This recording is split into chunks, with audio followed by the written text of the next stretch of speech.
95% of our life is coming from the programs of life, how to live life that we get in the first 7 years of life. That's why poor people stay poor and rich people stay rich. The movie The Matrix is not science fiction, it's a documentary. Every human, and this is a fact, every human first 7 years is download hypnosis. The brain of a child under 7 is in a lower vibrational frequency. When you put wires on a person's head, you read electroencephalograph, reading brain activity. A child below 7 has a lower vibration than consciousness. It's called theta. Theta is imagination. Oh, that's how kids play a tea party with mud pies, but to them it's a real thing. A kid rides a broom, it's a horse. That's theta, imagination. Theta is also hypnosis. And the idea is this: before you can become conscious, if you don't have any programs, what are you going to be conscious of? So nature makes the first 7 years. What kind of programs are required to live on this planet? I say, how do you get them? Theta is hypnosis. You just watch. You watch your parents, you watch your siblings, and your community, because you have to learn how many 100,000 rules. Think about it. Just to be a functional member of a family and a functional member of a community, there are rules. Teach an infant these rules. I say, oh, you don't have to. First 7 years, they observe it and just download it. Look, this is not new. I mean, there's the famous book, Rich Dad, Poor Dad. Sure. And basically said you come from a poor family and you could struggle your whole life and try to get rich, but you're not going to make it. And if you come from a rich family, you could be stupid your whole life and make it. Not because it was thinking, but it was unconscious behavior that was downloaded from rich families into kids, which is unconscious. So they're making the right moves unconsciously.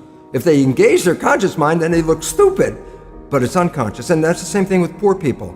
Poor people have beliefs from the family. Oh, you can't make it, life's a struggle, things are hard, who do you think you are?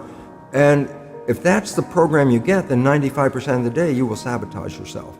And that's why poor people stay poor and rich people stay rich, because the programming. 95% of our life, this is a fact, comes from those programs in the subconscious. Every day, only about 5% of their life are you using conscious, which is creative. 5%. So your life is being lived, even though you think you're living your life. Exactly, and you don't see it because it's called subconscious, below conscious. And the Jesuits, for 400 years, they were boasting. People didn't understand. They say, give me a child until it's 7 and I will show you the man. They've been saying that for 400 years because they knew 7 years was the program period. And 95% of your life after that will be whatever that program is. So you don't have to try and think about what happened. I just say, look at your life. The things you like that come into your life come in because you have a program that supports them. But anything you struggle with, work hard at, put a lot of effort into making it happen, why you're working so hard, inevitably you have a program that doesn't support that conclusion and you're trying to override the program. So you don't need to do a lot of strength and psychology stuff. You just look at your life and say, where am I struggling? Because wherever you're struggling, inevitably it's a program in your subconscious that does not support that destination you've been looking for.